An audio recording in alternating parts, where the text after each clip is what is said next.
So fundamentally in the bay we get the two main species we get in the bay is the school or doggy mackerel and obviously the spotted mackerel. So the school mackerel are fundamentally residents in the bay, so we'll catch them all year round. But as I just mentioned before, sort of September tends to be one of the peak months for the school mackerel, because that's when they do tend to congregate, and a bit easier to find a target, and if you find one, you find 100. Quite important to know the difference between the two, because obviously the school mackerel is minimum size 50 centimetres, and your bag limit is 10.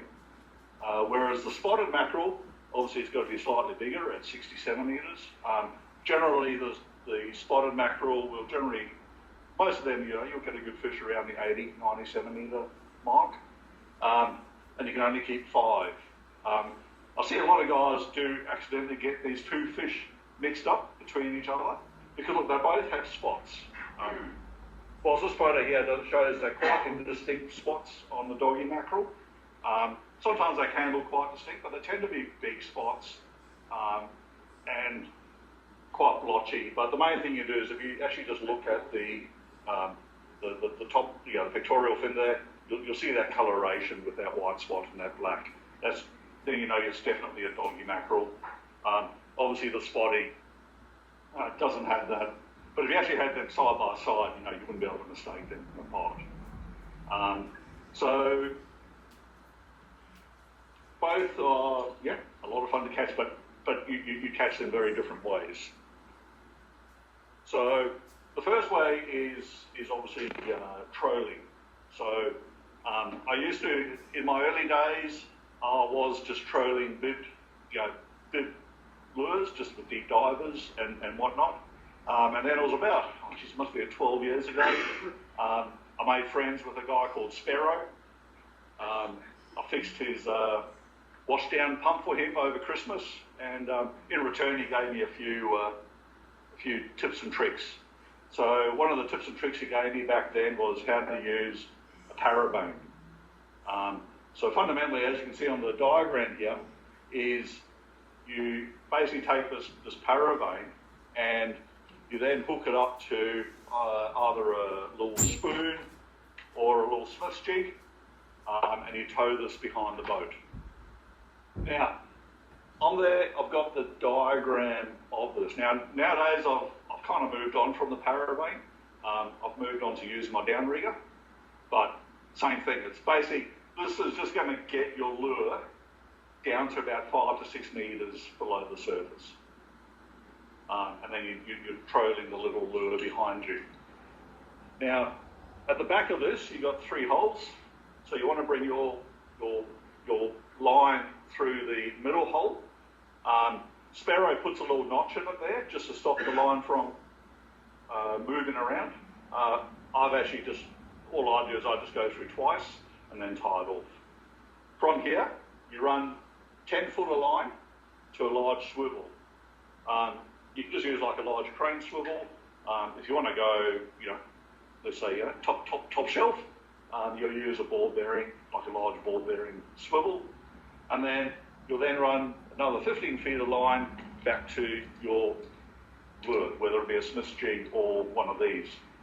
I cannot stress how important it is to use those measurements exactly. I've had a few guys complain that these things keep tripping. So what happens is with this is when you're trolling, it dives and it has a bit of action to itself, and then it's got the lure spinning at the back. And they're actually designed that when you get a certain amount of drag on them, it'll trip and it'll actually come up to the surface. Now, if you have too much drag on the back, the thing will just keep tripping. So don't go, take those measurements and don't change it.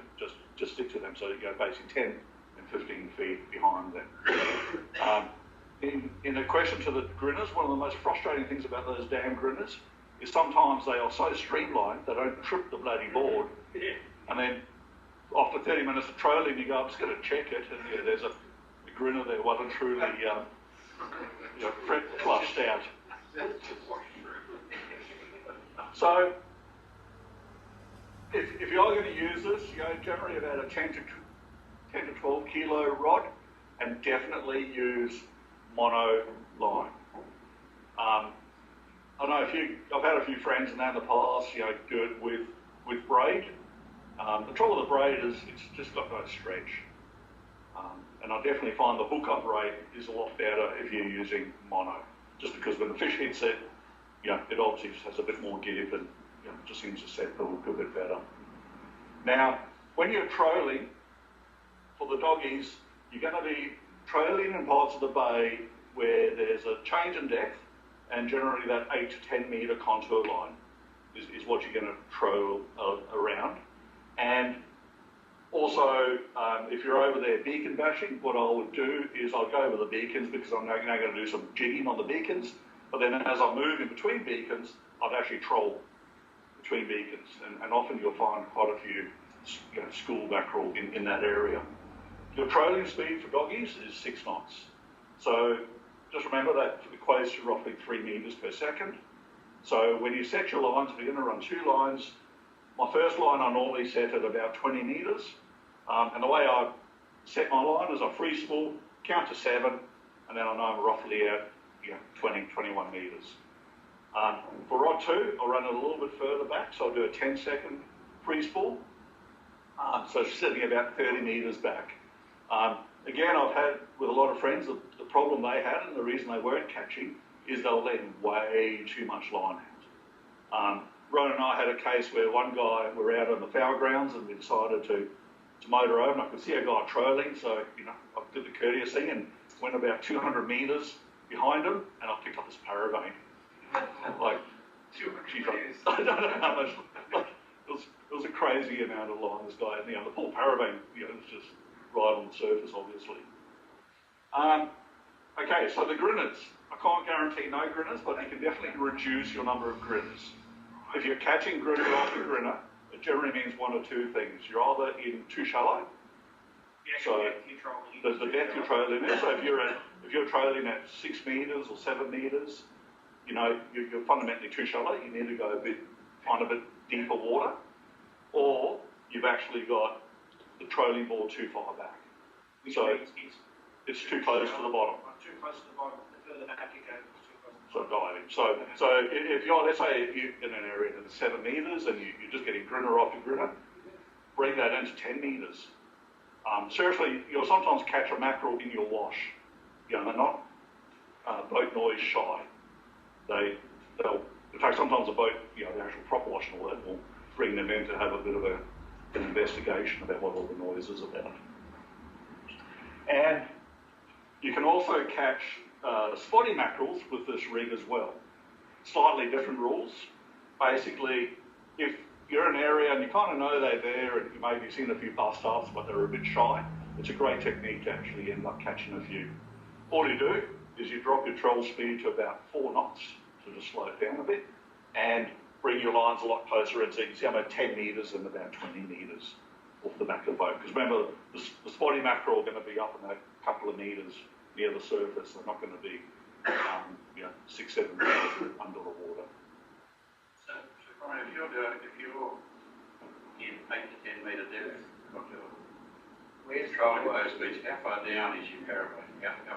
Should we go to about 6 metres? Okay, so you're a couple of metres off the bottom, between 2 and 4 metres. Yes. And that's where the doggies tend to be. Since you've caught a few, what do you reckon they're feeding on at that depth of water? What are they? Grinners. Grinners, yeah. Yeah, no, they eat something like basically, look, any little fish, so often in their guts, we'll find like those little bay pillies and, those sorts of The only thing I'd add to that is that large swivel, make sure it's not a brass or a shiny swivel, because they will wipe that off. They will grab the brass swivel and they'll wipe it off. Make sure it's like a black swivel. And Taylor are notorious for doing that to your rig. And also with your spoons, you can get a couple of different size paraveins. Probably try to get one of each type of paravein and roll a different size spoon on them. Yeah. I must admit that size has proven to be the slayer. Yeah. I pretty much don't do anything else. I run the Smith's jig on the other one, because sometimes I will prefer the Smith's jig for some reason. Yeah. Do you fish predominantly the Smith's jig further, or which one when you spot it? Doesn't really matter. Oh, And as soon as you start to get one-on-one, then I'll start doing circles, because where there's one, there's going to be many, as a general rule of thumb. And I'll let you know that the downrigger's taken a bit of tuning in, so I did some trolling just recently on the downrigger, but we gave up after about 4 sharks. Okay. It's a problem to debate at the moment. Okay, so the other one, which is my favourite one, is the old metal slug. So much lighter rod, so I use like a 4 to 7 rod, and I use just about a 40-pound mono or fluoro leader. Don't use wire. If you use wire, you simply won't get a bite, or you'll be very lucky to get a bite. Yes, you do lose a few because you're not running wire, but if you head up to the water tower, Sparrow makes his own little 34-gram slug with a single hook, and they're only $4 each. So you don't cry too much if you lose a few. Definitely a lot cheaper than the Halco, the Twisties, and all those others. And if you look at what the mackerel are eating in the bay, that matches the profile of the hatch to the T in terms of size, profile, everything. So for the doggies, and it's a good time of year to do at the moment is obviously you go to the beacons. I'll also sometimes I'll find bait and I'll be getting a few on the troll. I'll actually go back and stop trolling and actually start jigging for the doggies. And basically all it is you either cast out or just drop it to the bottom and then wind it like hell. And don't stop winding, because often it's that last 2 to 3 meters, you'll see the doggy sort of come out of the deep and just smash your lure. By far my most favourite way to catch them, because it's lighter gear, it's a bit more sporting, and you get a bit of a workout at the same time. even if you anchor it, carries or the foul grounds around there, don't be afraid to chuck the lure around. Yes, especially on that northern area where those rocks are, quite regularly find them up there. Yeah. Spotty mackerel. Look, the spotties will come into the bay, so hopefully we'll see them in about 4 weeks. Basically, find the birds. The birds will either be chasing tuna or spotty. You'll know the difference because the spotties will tend to school the fish up and stay in one spot, so you can actually get a casting or 2 or 3. Whereas obviously the tuna, you end up burning all your fuel chasing the bastards. Basically, again, you see the bust up, cast, I generally try cast all to the sides of the bust up. I don't try cast in the middle. As soon as the lure hits the water, maybe count to 3 and then wind like hell. And you definitely want a high speed reel. Like speed is important. And they are the best fun to watch because you can see your lure coming along and you just see the bow wave behind it as a spotty hones in on it. If the bust up goes down, definitely keep your eye out because they won't tend to, they're not like tuna, they won't sort of run away. You'll generally find that the school's hanging around. And if it's a glass out day, it's really easy because you'll actually see the school's little like V-waves on top of the surface, and that's actually where they're actually cruising around. So if there was a recent bust up, they're going to be in that area. They're not going to generally move too far, so you can just start peppering the area, or get up as Ray and I call it. We go to stand up on the bow of the boat and do fish watch. Just trying to look for them. Always approach them up too. If you can. Yes, I feel like a ball will be gone, and then sort of drift down into the don't just try and Yeah. Although lately they haven't been that boat shy. Like we've I think they're getting better. powered straight up to them. Yeah. Have you ever tried like poppers or anything for them? Yeah, poppers, stick baits. The only trouble with those sort of things is, they cost about $24. Yeah. And I can buy a lot of Sparrow lures for $24. Just on that, to comment, have a look at your reel you're using as well, because if you're using one with a lower ratio, it's going to be slow wind. You want to look for a reel that's got like a 6 to 1 or whatever retrieve ratio, and then you can get a really quick retrieve. Because I done the same. I spent a lot of time with my regular reel and wasn't getting fish. that I went to, and I've got a couple of fluids that have got about 6.5, I think it is, and it made a big difference. So speed is everything. Yeah, and 4,000 digestion instead of there you go. Yeah, you definitely want, and that's even like trolling, like I showed before. You know, that 6 knots is an important speed. Like, if you're trolling at 2 or 3 knots, you get good luck. You're not going to see much action. And then, of course, good old bait. So, obviously, just using liveys, you know, herring or scad, or just the good old pillies or hot pillies, as we heard earlier. You can also slow troll the bait if you want to cover a bit of ground. Basically, in my early days with my old man, you know, this is how we used to target them in September. Basically, just floating a pilly out or putting a pilly on unweighted pilly on a float, and just letting that out the back and just enjoying them getting smashed, and you know, just using a set of gang hooks in the pilly. Nothing too fancy or that. Again, around the beacons is a good spot. Obviously, also the artificial reefs, as I've mentioned before, that northern rock area of Harry's seems to hold them quite regularly. Basically, if you're trolling and you find that thick and you don't want to do trolling, you switch to bait. You can just fish that area, and definitely unweighted again. And same for the spotties. You know, if you're sort of in the area where the spotties were, if your arm's tired from casting the slug, you know, chuck a pilly on a little float and just put it out the back and just drift through the area. You might bump into one or two and come up lucky. Look for your depth changes. So if you've got your big depth changes like around like the chain banks are and that drops down 4 or 5 metres. Troll off that, troll about 10 metres off that if you can, and that's because especially on an outgoing tide they'll wait for the bait to come off the bank. Yep. Off the banks, and you'll get a few that way. Yeah, definitely. What are some of the bycatches you caught on the parabanes? Have you caught snapper or cod or anything? No, none of them. I've plenty of sharks, plenty of bonito, tuna, tailor. So all of your pelagics will tend to come through. I went parabaning at in the bay. I think it was last year. I got spotty, Spanish, and I had a cobia almost to the bait. All on a free tail. I don't know what happened, but great day. Yeah. Look, and you're right. Like you do get, you know, occasionally you'll get broads, you'll get Spaniards. I wouldn't bank on them, but yeah. Sometimes Christmas comes early. Okay, so eating quality. Now, if you're going to go to the trouble catching one of these fish and you want to eat it, if you do a bit of prep, I can guarantee, like even the doggy mackerel, sometimes some people go, oh, doggy mackerel, that was horrible when I tried it. They try mine, and then they suddenly go, holy shit, I just had that recently with mate who went, best sashimi I've ever had. So the difference between fishy fish and not fishy fish is fundamentally what you do once you get it in the boat.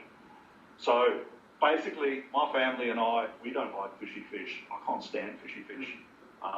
You know, I'm quite fussy around that side of eating. So if you want the stuff to be really good on the tube, you know, whether it's crumbed with fish and chips, I really recommend, I think it's Wild Street or Fox Street or whatever, they've got the best chips. We always just go buy their chips from there and cook the fish ourselves.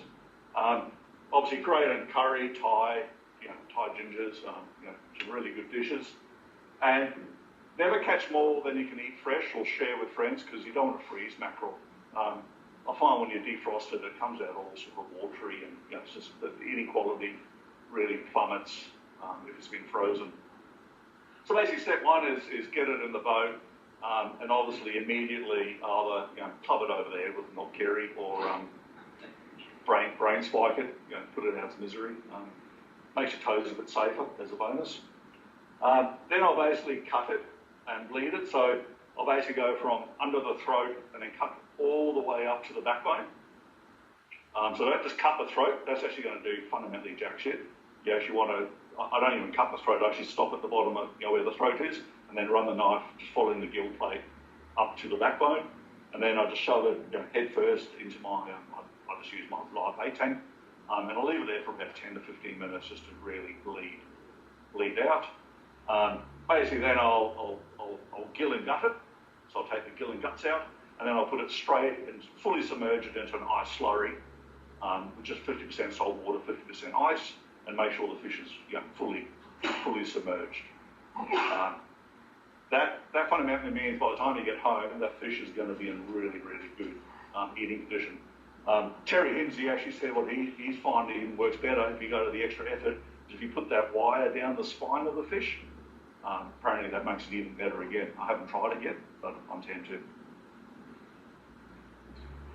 In terms of filleting, the best way to fillet is take your fillet off the fish, cut it into sections. So basically I just cut it into serving sections about yay big.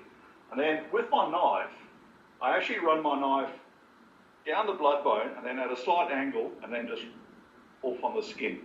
So what you're trying to do is, you've got the bloodline down here, so you're actually trying to take the knife so you don't actually have that bloodline on your fillet. So do you leave the skin on? No, skin it. Oh, skin it, okay. Yeah, so basically, fundamentally, so there's the skin, and then there's the two fillets I would have got off that section. Yeah. And then if there is any red on the fillet, because I don't like fishy fish, and neither does the family, I'll then trim all that off. So I make sure it's just a pure white fillet to eat. And then, as I said, you will guarantee, like whether it be doggy, spotty, or really any other type of mackerel, it'll be fantastic on the tube, whether it's sashimi or cook it up. If you are going to freeze them, make sure you vacuum pack them and leave the skin. Get rid of the red bit. They will freeze okay if you want to have it as a fish curry or something later. Yeah. We always do the 1, 2, 3. So the first day is sashimi, second day is fish and chips, and third day is curry. I just don't freeze it to have an excuse to go catch more. Plus they're easier to catch than whiting, right? Okay, so where do you go? So generally, we go, just go fish the 7 to 8 metre, But so I've marked up a few maps here to sort of give you guys, kind of the hot spots, right? So basically, obviously there's Green, there's King Island. Again, fishing around the contours here. Then further out, you've got that pot where it goes like 8 metres and then it goes down to 10 metres. So again, I'm fundamentally following that contour there. So, sort of going 8 to 10 metres, sort of fishing those contours. And then if you do head out to the banks, obviously here's the Amity Banks, here's Peel. This time of year, the basin would actually be a pretty good place to go. So you can basically go and troll. In fact, this area down here is actually can be really productive this time of year. But then, of course, you're trolling all the way along this drop-off here of the Amity Banks. I've never caught much through here. I've pretty much given up trolling that area. It just doesn't work, and don't read that as that's my secret spot. No, I'm being honest. Trust me. And then obviously around here as well. And then sort of up against, here's the Chain Banks, here's Harry's, so sort of up around this region here. Again, where, as you mentioned before, where the banks are coming down into the deep water, and even up around the top end of Harry's and up the northern end of Harry's. So this is obviously mainly school mackerel, right? The spotty mackerel can be wherever they coming through. There's always a lot of spotties between sort of that top mark you've got in the top of the green zone. There's always, generally, January, February, you'll find lots of spotties around. Sometimes. Conrad, is there a depth that you would be calling out with the parapet? No, deeper than 10. I've never caught one at 13, 14 metres. And then generally, if you go shallower, then you tend to run into the grinner issue. So that 8 to 10 metres is kind of the sweet spot. Where are the spotties coming in? Are they coming from down up north? Coming down Yeah, to the yeah, they come down. Yeah. So once the water hits about 24 Celsius, you know, the moon aligns and the birds are singing, and the last couple of years, spotty seasons have been a bit spotty. Spirit's got a theory on that, hasn't It does. Then in the other part of the bay, so obviously like I said before, all the shipping channels. So I would actually, so again, you got the big deep off. So I'd basically be trolling, around that 8 metres, not in the shipping channel, sort of heading between the beacons for troll, and then obviously doing some beacon bashing as well. If there's bait on the beacons, there's a good chance you're going to find some mackerel. Similarly, if I go back to these areas, like around the fingers here, which I call the fingers, which is the bottom end of the western end of the Hope Banks, again, you'll find this is like, goes from like maybe 10 or 12 up to 7 metres, so it's kind of that contour line. If you start to see bait on the sounder, it'd be worth, if you didn't get hit in the first pass, it would be worth doing a loop and just coming back and doing a couple more in the area. As soon as you see bait, you're in with a chance. And then some of my favourite areas is obviously trolling. So there's the sandhills. So obviously this area up here, again the same contour line. And then my favourite, one of my most consistent spots has always been Shark Spit. So basically just trolling the 8 metre contour line here on the southern side of the Shark Spit. And then obviously backing into like the 4 beacons and the shipping channel area, goes without saying. Conrad, what's your theory on tides? I'll get to that actually right now. Thank you for asking. Okay, some tips. It's dirty water, go fish for something else. I don't know whether it's just the fish aren't there or they just don't see your lure. I don't know, but all I know is when it's big tides, so we've got big tides right now, don't even try go catch a mackerel on the western side of the bay. It'll just be you'll just get frustrated and think that I lied to you tonight.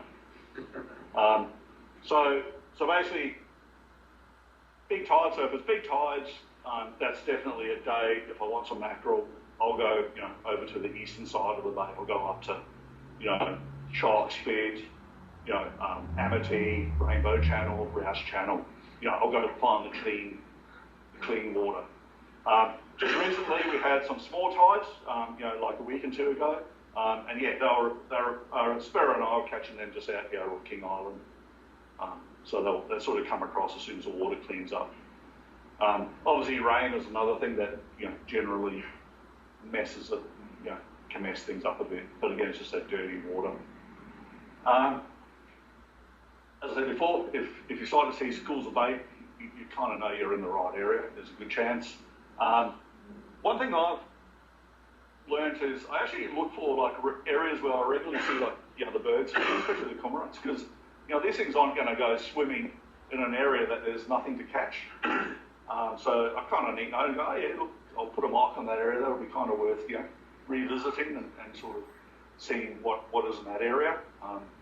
And then obviously when we're when you look at the spotted mackerel, while you're looking for the birds that are circling and doing the old dives. And then if you do get a fish, don't just catch that fish and keep on going. If you want more, definitely just start doing some circles. Right, you'll generally pick up at least a couple, if not more. One thing I do, especially when I've got people who are new to catching the mackerel, is when they bring the fish in, I actually just leave the motor dead ahead and just in gear. I find it just easier to control the fish up the side of the boat and then to get the gaff into it. Please, I really suggest only take, I've given you guys a secret, so you're going to catch a shipload. Please only take what you can eat fresh. It's really not worth freezing, and they're really easy to catch. And just as a wording, there's two bloody dolphins that hang around the hope banks. They, thieving bastards, they'll take the bloody mackerel off your hook. If they work out how to do it, haven't they? Yeah. Yeah, the one's got like a bent dorsal fin. Yeah, that's bastard one. Is that the one with the cut out the top of it? Yeah. Yeah. Sort of wanker.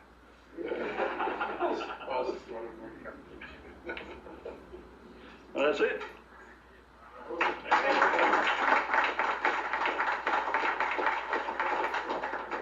Okay, thanks, Conrad. To the new people that have come, more than welcome to come along to any of the meetings whenever you want. There are a lot of advantages for joining the group with the exclusive stuff you get. If you're interested in doing that, you want to come again and have another look, please feel free. Come as much as you want. If you want to join up, Kai's your man to see here. He'll get you sorted out for it. Otherwise, to everyone going to Rainbow, we'll see you next week. Have a great week and safe travels up the road if you're going up there. Thanks, guys, and thanks to the Maritima Cruise.